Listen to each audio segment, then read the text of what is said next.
سلمان صاحب چلے ایک تو جھگڑا ختم ہوا، کون ملاقاتیں کروائے گا نہیں کروائے گا، اب آپ کی 5 رکنی بن گئی ہے، لیکن علی ظفر صاحب نے اس پہ ایک ٹویٹ دے مارا ہے. انہوں نے کہا جی واضح ہو چکا ہے کہ دعویٰ اسلام آباد ہائی کورٹ کے کسی ایک شخص کو خان صاحب سے ملاقات کرنے والے کی فہرست مرتب کرنے کا اختیار دیا غلط تھا، اور ٹھیک ہے یہ بنے گا، چلیں واٹ ایور.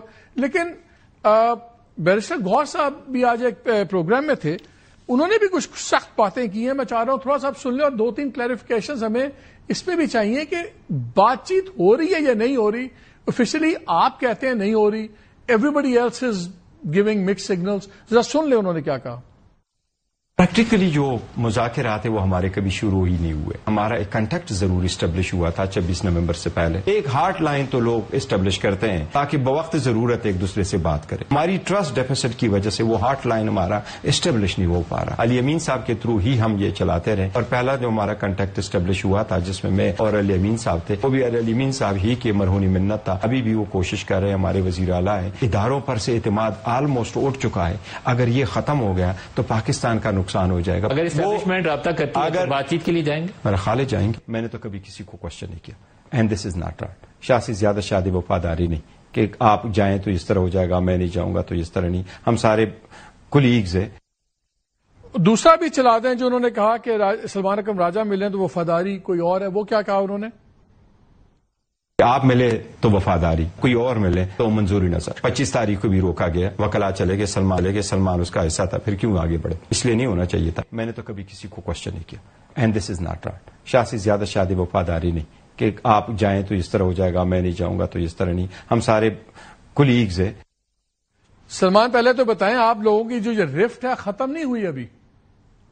نہیں ہو گئی ہے، یہ بس ایسے ہی تھوڑی سی باز گشت ہے. دیکھیں بات اصول کی تھی. یہ آج ابھی 8 بجے انہوں نے کہا، یہ ابھی پروگرام کیا 8 بجے، جس میں انہوں نے کہا ہے کہ یار شاہ سے زیادہ وفادار ہیں آپ، اور اگر آپ ملیں تو ٹھیک ہے، کوئی اور ملے تو ہی از ہٹ. ابھی انہوں نے 8 بجے کے پروگرام میں کہا ہے.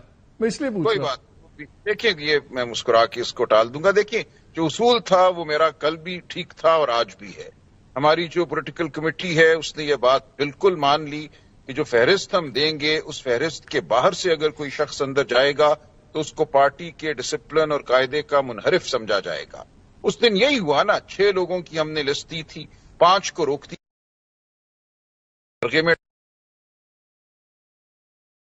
کرنل صاحب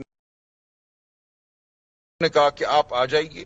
ان لوگوں کو پہلے سے علم بھی تھا کہ ان کو بلایا جائے گا اور ان کو اندر بھیجا جائے گا.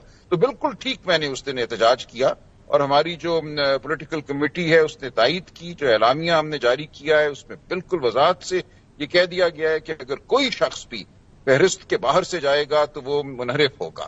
اچھا، آج وہ کانگریس مین سے میٹنگ ہو رہی تھی، عاطف خان مل لیے، گور صاحب نے کہا مجھے انوائٹ نہیں کیا، عمر ایوب نے کہا مجھے نہیں پتا تھا، شبلی صاحب کا بھی انہوں نے کہا گور صاحب نے ان کو نہیں پتا تھا. اب سوشل میڈیا پہ ہم دیکھ رہے ہیں کہ توپیں چل رہی ہیں عاطف خان کے اوپر کہ انہوں نے کیوں مل لیا، یہ کیا سین ہے؟ یہ ملاقاتیں اتنی سینسٹیو، کون کس سے ملتا ہے نہیں ملتا ہے، اتنی انسیکیورٹی کیوں ہو گئی ہے سب کو؟ نہیں انسیکیورٹی نہیں ہے. دیکھیں جہاں تک جیل کی ملاقات ہے نا، وہ بالکل ایک مختلف بات ہے. اس پہ آپ کو وضاحت ہونی چاہیے کہ ہم بالکل اپنی پارٹی کی ملاقات کا اختیار جیل کی انتظامیہ کو نہیں دیں گے. عمران خان نے ایک طریقہ وضع کیا، مجھے گوہر خان انتظار پنجھوتا کو مقرر کیا کوآرڈینیٹر کہ ہمارے تھرو لسٹ آئے گی، اسی لسٹ کے مطابق ملاقات ہوگی. یہ جو 5 رکنی کمیٹی ہے وہ بھی ہم ہی ہیں، اس میں ہم نے عمر ایوب اور شبلی فراز کو شامل کر لیا ہے کہ وہ نام اکٹھے کریں گے. اکٹھے کر کے آگے بھیجنا ہم ہی نے ہے. آج بھی میں نے کل کے لیے نام بھیجے ہیں، ان ناموں کے علاوہ کوئی اندر نہیں جائے گا. اگر کوئی جاتا ہے خلاف کارروائی دو چیزیں اور ختم کرنے دیجیے. دیکھیں یہ تو ہم نہیں نا اجازت دے سکتے کہ ریوڑ کی طرح لوگ آ کے جیل کے باہر ہمارے کھڑے ہو جائیں، اس میں سے وہ پک اینڈ چوز کریں کس کو بھیجنا ہے کس کو نہیں بھیجنا. اگر کوئی شخص جاتا ہے اس طریقے سے تو اس کی تمام عمل مشکوک ہو جاتا ہے. اچھا، انہوں نے یہ بھی کہا